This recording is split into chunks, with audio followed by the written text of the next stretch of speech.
أزي أفوت ميديايو تعنا بلنا بستفلالي بوتان كونتاتن كوينكم تحسنا تكاتلو كبراتن كبران لايك شير سبسكرايب مقبار سلتكاتولنا مسكانا عزوزيو نابقو أنا وحبريتا الساعت كنسقاقركم بشم حادنت قبنياتات نحب نيرنا يلوم أي تاقيتات شوردام بريزيدنت جزام حدار تقراي نبر أي تاقيتات شوردا طرطورات أب تقراي زفت أمزلو قبنات زي حقا عدنا ورقي مزوار سواتن كالوتن بشم زفلت أمخانو من قال يوم دما بفقاد العلوت مرار حود بحوحات كاب هاجر كوت وكم استقبرن تزاربهم اتياب قربا مخاريق قداي مستراب قدايات مبرا أفريقيا خوين استشما تمالم تلفزيون فان أبز قورق آل مضيغ أبزوان كي ترفا بتخلل بشم حادنت هزبن قزاتاو العلاونتن محاوراتن تكباراتن قبن كغتصلو يقبر لكبلون كاسيسوم اتوم زتغاسوم قبنات أبوان تين خلط عمتات هبتخلل استخايدو كينات زجمرون دحريون زغتصلون كم زغون كقالتن كالوم أبز بغند توافيرهم زركو العلوت عزز تحايلتات تقريب بشم جنرالات روح قاسيسوم انتغوناقن بشم حادنت هزبن حادينا زبل امنتن قبنياتاتن اي محبان مكل خالن تسقام نيرنا كبل تأمينو كابت فرق خفلة زمن زغتصار حوحات زتم على بقيتاتو رداز مرحكم في حدش بوليتكا ود بحيزي قلغال كم زلو بي بي سي كاب حادا كابتو مرح تزرخو حبريتا يملخت يوم اتي حدش اب مسرح مزقوا زركب بوليسكا ودابه ليبرال ديمقراسي كم سن حساب زغطل كوينو تግራይ ليبرال ديمقراطيك بارتي زبل امارات شمحيزو يمص كم زلون مفلاط تخايلولو تግራይ بفلاي دحرت دماو كينات حنت كابتن جبنات ጩያ زيحقاو مسغጋር ሰባት ስርቅ ማዕድናትን ካልኦትን ስርዓት አልቦነትን ልዑል ስጋት ጸጥታን ዝስፋሕፍሕለን ዘለዋ ክላት ሃገር ኮይና ትርከብ بفلاي ታብ ዙርያት ኣብታ ክልል ብሕጋውን ዝሕጋውን መንገድ ዝካየድ ዘሎ ዕድና ወርቂ ብዙሓት ክትዓትን ክስታትን ክቐርቡ ክስማዕ ጸኒሕሎም ኣይተጌታቸው ረዳ ፕሬዝዳንት ጊዜያዊ ምሕዳር ትግራይ ኣብ ዝነበረሉዋን ኣሞዳ تحدار 2024 أبزاب حبريتا أبت عامتتي كابستخايد عدنا نابكازنا من قصة ذات وجنزب زي محلا وطايش نيروم أبزز حقام قصاصات أوش تحايل تتقرأ زركو الكسبات حالف تزتا كمونا وش تسبيلا محدار بوليتيكا زركو العلو السما زي كم زساتف الإيمان أب تقرأي أبزواتات سمين معرب أو 4 ورداتات أبزوا ما خلي دما أب كل ورداتات سرعة حقن زي تختل عدنان زي حقاو زورن معدن يفتم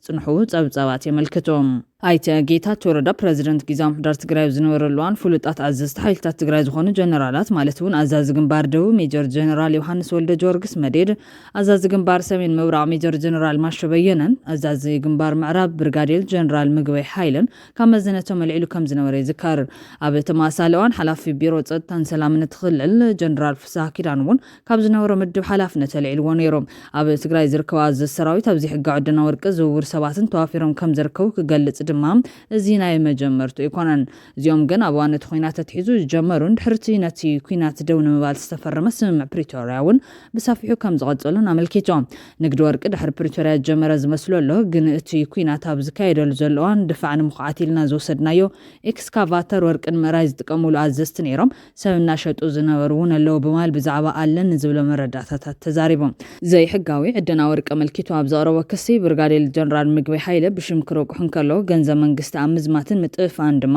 በሙሉ ሽሙን ሐላፍነቱ ስርሑን ዘይረቆሖ ኃይለ ስላሴ ዝተባሃለ ጀነራልን ካልኦትን ጣይሶም በዓል ምግበይን ኃይለ ስላሴን በገበን ዝተቋማጥዑ ስለዝኾኑ አንደበት ሰላም እንተ ተፈጢሩ ተሐተቲ ክንከውኒና ኢሎም ስለዝሐስቦም አገርገር ፈጺሙ ኩዳ ይደሊን ኢሎም አይተጌታቸው አብዝቦም ዝተፈላሊ ቃል ምሕተታት ኣብ ተኽልል ይፍጸሙ ብዛዕባ ዝበሃሉ ዘይሕጋብ ተግባራት ተደጋጋም ክስታት ከቀርብ ጸንሐ እኳ እንተኾነ ኣብ ስልጣን ኣብ ዝነበረሉዋን ግቡእ ስጉምቲ ብዘይ ምውሳድ ግን ይንቀፍዮም እቶም ሽሞም ዝርቋሕ ዘሎ جنرالات كابتن بايت جيتاتشو ردا زمرح جزاو محدار كمعرار قالو بزبل علوا بزمثل منقد كإلا زوسنو لعلو تعززت خوينهم ابتي كاب نبر بريزيدنت تخلل زغربلهم زلو كسي زاقيد زهابو من لاشيلن انتخونا قنا بلعلتهم بقوانات زتردارون زخصصن سبات سقومتنا يمصاد حالفنت ستوهابو امرار حصت تتخلل قبراو كقبرو كم زي كالي زموقود سقومتين وساد كاب نبل كده تعمتات كوينو جن بقول بابني حاسوت حدنت كان غادصلي قبرنايين مس مراران جن سقومتين كوساد قالو مسبلكو سنة قريبة وانت كبارا وكخوني كالن نعي كحيد كازبلن أمر رحان قبل نياتاتنا تسبات غير يزوسد مخنياتو ناي قبل نيتورك سلازغونام نسوسيخون ازي كفات مزقبام زملكتم أكالات نهد حدوم نات دقاقفو باقا سبات حتى تبزي مقوار كل طرطور كخوني ناقيرنا قناتي حلافنت دروتينيروم اتمحاور بوليتيكا أمر رحان ازي ناي قبل نيتورك خلص اللي زدال بموال كسيسوم برغاديل جنرال مقبيه بزعباتي بايتاقيتا تشورد دازغرب زلوكستات زهابوري تيلان كامر رحاتي بكل تستجمع حوحات كونا بيرو ጸጥታ تخللون زتوهاب مبرهيلن أبز حلف ورح مقابيت كن سراويت مكل خالي تشيبيا بلعل حدا كابل علوت عززت حيلتا تقراي زغونا برغالي جنرال مقبي حايلة نفانو دقا فيه بيزبلن كالوت كستاتن مغراوي زكار نسيعبو بيرو سلام ጸጥታን ትግራይ ቶም ዝቀርቡ ክስታት ሓላፍነት ዝጎደሎም ክስን ጸለምን ምዃኖም ብምጥቃት እቲ ሰራዊት ይቕሬታ ካሕትት ብምጽዋዕ ተኸላኺሉ እዮም ጀነራል ምግበይ ኢትዮ ፎረም ዝተባሃለ ናይ ዩቲዩብ ቻነል ኣብ ዝሃበ ቃል ምሕተት ከምኡ ኣይኮናን ፈጺሙ ኣይንገብሮን ኢና ብምባል ነቲ ክሲ ከም ዝነጸጎ ይዝካር እዮም እዚ ከምዚ ኢሉ እንከሎ ኣይተ ጌታቸው ኣብ እዋን ኩናት ሰራዊት ኣብ ጎኒ ሓይልታት ማእኸላይ መንግስቲ ኮይኖም ዝተሰለፉ ሓይልታት ኤርትራ ንምፍራስ ዝብል ፖለቲካዊ ውሳነ መሪሕነት ህወሓት ሰባት ስዒቦም ኣብቲ ውግእ ዝተማረኹ ሰባት ጅሆቦ መሓዝ ኣብ ወጻኢ ሰባት ዘለዎም እናተሓተተ ነፍሲ ወከፍ $4,000 ክኸፍል ይግበር ከም ዝነበረ ገሊጹ እዮም ኤርትራዊ ምሻጥ ንብረት እዩ ዝበሃል ንብረት ወሪዱ እዩ ዝበሃል ባሽሓት ዝቆፀሩ ሰባት ዝዓግቱን ዝሸጡን ዝነበሩ ኣመራርሓ እዮም ሕዚ ናብ ተወለድቲ ትግራይ እውን ገጾም ኣዚሮም ዘሎ ብማል እቶም ዘይሕጋዊ ተግባራት ከም ዝቐጸሉ ሓቢሮም እዚ እቲ ግዝያዊ ምሕዳር ብዘካየደ መጽናዕቲ ብሰነድ ዝተደገፈ ከም ዝኾነን ናብ ልዕሊ ጥርጡራት ስጉምቲ ንክውሰድ ሰነዳት ናብ ቤት ጽሕፈት ጸጥታ ፍትሕን ጸረ ጋዜናን ትኽልል ከኣትዉ ከም ዝገበረ ኣመልኪቶም ኣብ ዝዋን ህዝቢ ትግራይ ዳግም ግዳይ ኩናት ከይኸውን እዚ ናይ ገበን ኔትወርክ ከነፍርሶ ኣለና ዝበለ ኣይተ ጌታቸው ኣብ ትኽልል ዝቐርቡ ሕቶታት ንምምላስ ዝኽእል ፖለቲካዊ ባይታ ክፍጠርን ስምዕ ፕሪቶርያ ንምፍጻም ምስ መንግስቲ ፌደራል ዝተጀመሩ መስራሓት ጸንቂካ ብምጥቃምን ህልውና ትግራይ ክረጋገጽ ከም ዝኽእል ሓቢሮም እቲ ሕዚ መሊሱ ናብ ስልጣን ዝቆነጠጥ ዘሎ ብዶክተር ደብረጽዮን ገብረሚካኤል ዝምራሕ ክንፍን ላዕሎት ኣዘዝቲ ሰራዊትን ብወገኖም ናይተ ጌታቸው ረዳ ናብ ብልጽግና ኸዲዑ ረብሓታት ትግራይ እህጊሩ ኢሎም ብዝወስድዎ ስጉምቲ ካብ ሓላፍነቱ ክሰናበት ከም ዘገደድዎ ይዝከር እዩ ናብ ካልእ ሓበሬታ ፎት ሚድያ ተሰጋጊርና ኤርትራ ሰራዊት በበዝሒ ከም ዘጸጋዕ ተፈሊጦም ናይ ዞባ ቀረን ኣፍሪካ ቦጋይላ ህውከትን ዕግርግርን ብምዃን ኣብ ዝመጸ ግጭት ኢድ ብምሕዋስ ዝፍለጥ ጉጅለ ህግደፍ ሕዚ እውን ነታ ኣብ ዞባ ፖርት ሱዳን ንዝረአ ዘሎ ደብዳብ ድሮናት ሓይልታት ዳዕመል ሰሪዕ ንምምካት ምስ ሰራዊት ሱዳን ንምስላፍ ሰራዊት ሓይል ባሕሪ ኤርትራ ናብ ደባት ሱዳን ይጸጋዕ ምህላው እዩ ዝሓበሻ ዝተባሃለ ማዕኸን ሓበሬታ ገሊጹ ዘሎ 2 ዓመት ሒዙ ኣብ ዝርከብ ግጭት ሕድሕድ ሱዳን ገለ ክፋል ሱዳን ተዋፂሩ መንግስቲ ብምዃን ንሱዳን ኣብ ክልተ ገሚዑ ዝርከብ ሓይልታት ዳዕመል ሰሪዕ ንከተማ ካርቱም ገዲፍዋ ድሕሪ ምኻዱ ኣብቲ ግዝያዊ መንግስቲ ሱዳን ተኺላ ትርከብ ፖርት ሱዳን ብነብሰ ቀትለታውያን ድሮናት ኣዝዩ ሓያል ተኸታታሊ መጥቃዕቲ ድሕሪ ምፍጻም ዓብዪ ናይ ነዳዲ ትቦታትን በይዚ ሓይሊ ባሕሪ ሱዳንን ሙሉ ብምሉእ ከም ዘዕነዎ ዝፍለጥ ኮይኑ ኣብዚ ግጭት ሰራዊት ብምዕላምን ኣጽዋር ብምቕባልን ቁልዑን ስውርን ምትእታዋ ምግባር ዝጸንሐ ጉጅለ ህግደፍ ሕዚ እውን ናብ ከባቢታት ፖርት ሱዳን ሰራዊት ሓይሊ ባሕሪ ብፈጣናት ጀላቡ የጸግዕ ምህላው እዩ ተሓበሬታ ዝጠቀስ ዘሎ ጉጅለ ህግደፍ ሰራዊት ሓይሊ ባሕሪ ኤርትራ ናብ ደባት ሱዳን ዘጸግዕ ዘሎ ድሕሪ እቲ ብኢማራት ዝድገፍ ሓይልታት ዳዕመል ሰሪዕ ከካይዶ ዝቐነየ ናይ ድሮናት መጥቃዕቲ ሓይሊ ባሕሪ ሱዳን ሙሉ ብምሉእ ድሕሪ ምዕናው ምዃኑ ዝገለጸት ሓበሬታ ኢትዮጵያን ከይትፈርስ ኣማይ ተሻሓት ኤርትራውያን ዘጥፍአ ጉጅለ ህግደፍ ሕዚ እውን ብሽም ምርግጋዕ ሱዳን መንስያት ኤርትራ ናብ ሓዊ ንምጥጣቖም ይሃልኽ ምህላው ይዘረድም ጉጅለ ህግደፍ ናብ ደባት ሱዳን ዘጸግዖ ዘሎ ብፈጣናት ጀላቡ ዝምራሕ ሰራዊት ኣብ ማእኸል ባሕሪ ኮይኑ ንዝዓነወ ናይ ሱዳን ሓይሊ ባሕሪ ተኪዩ ጸረ መጥቃዕትን ምክያድ ተልእኾ ከም ዝተዋሃበ ወሲኹ ዘረድእ ሓበሬታ ይኹን እምበር እቲ ብሰራዊት ዳዕመል ሰሪዕ ክካየድ ዝቐነየ መጥቃዕቲ ዋንነት ኢማራት ምዃኑ ብዝንገረሉ ኣዝዩ ምዕቡል ናይ ድሮን ቴክኖሎጂ ዝካየድ ብምዃኖም እቲ ካብ ኤርትራ ናብቲ ደባት ወፊሩ ዘሎ ሰራዊት ኣብ ቁልዕ ሓደጋ ክወድቕ ምዃኑ እዩ ዝግለጽ ዘሎ ሃንዳስ ውግን ወረ ውግን ብምዃን ዲሞክራሲያዊ ጠለባት ህዝቢ ኤርትራ ንምዕፋን ዝሃለኽ ጉጅለ ህግደፍ ኣብ ዕድመ ስልጣኑ ኣብ ቀርኒ ኣፍሪካ ኣብ ዝተኻየዱ ኩሎም ግጭታት ኢዱ ክሕውስ ምጽንሑ ዝፍለጥ ኮይኖም ሕዚ ብሽም ሓድነት ሱዳን ምስ ሰራዊት ኣልቡርሃን ብሽም ጽምዶ ድማ ምስ ሓይልታት ፋኖን ህወሓትን አንጻር መንግስቲ ፌደራል ዘቕንዐ ልፍንቲ መስሪቱ መንስያት ሃገር ንኸንቱ ክህልቖም ይሰርሕ ምህላው ካብ ማንም ዝኽወል ሓቂ ኣይኮነን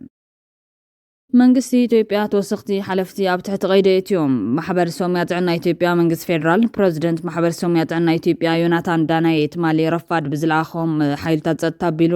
ኣብ ትሕቲ ቀይዲ ከም ዘተወ ገሊጾም ፕሬዚደንት ዮናታን ዳናይ ብውልቃዊ ምኽንያት ከም ዘይተኣሰረን ምኽንያት መሰሪኡ ብኽኢላታት ሰማያዊ ጥዕና ዝቐርብ ዝነበረ ጠለባትን ስራሕ ደው ናይ ምባል ተቃውሞታትን ከም ዝኾነ ዝገለጸት ማሕበር እኹል ተወሳኺ ሓበሬታ ረኺቦ ንጹር መረዳእታ ከም ምዃኑ ዝገልጽ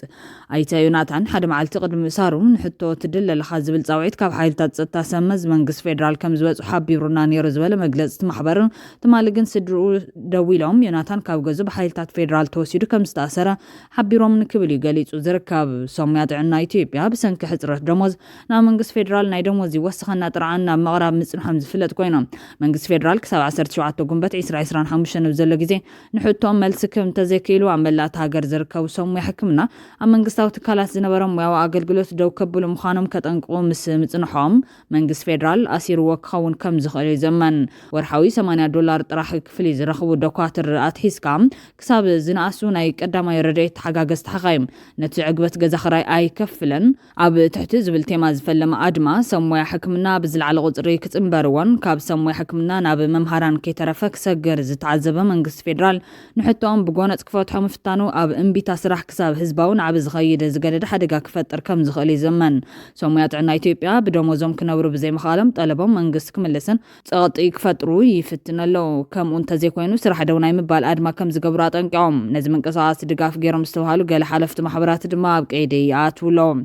ገሊኦም ድሕሪ ሒደት መዓልታት ማእሰርቲ ክፍትሑን ከለው ገለ ድማ ገና ኣብ ትሕቲ ቀይዲ ይርከቦም ፕረዚደንት ማሕበር ሰሙያ ጥዕና ኢትዮጵያ ኣይተ ዮናታን ዳኛ ነው ሰለስተ ሓኻይም ሓፈሻ ሆስፒታል 40 ምንጭን ካብቶም ዛጌት ተኣሲሮም ዘለዉ እዮም ብሓፈሻ ኣብ ከተማ ኣዲስ ኣበባ ክልተ ኣምሓራን ደቡብ ኢትዮጵያን ኣብ ውሽጢ ሒደት መዓልታት 5 ሰሙያ ጥዕና ኣብ ቀይዲ ኣትዮም ኣለዉ ገሊኦም ኣብ ከተማ ኣዲስ ኣበባ ድሕሪ ናይ 2 መዓልቲ ማእሰርቲ ተፈቲዖም ምክንያት መእሰሪኦም እዞም ዶኳትርን ሓለፍቲ ማሕበርን ምስሎም ኦነ ካብ ሰሙያ ሕክምና ዝካየድ ዘሎ ተቃውሞ ዝተተሓዘ ከም ዝኾነ ይዝንገር ምክትል ፕረዚደንት ማሕበር ሰሙያ ጥዕና ኢትዮጵያ ኣይተመለስ ባታ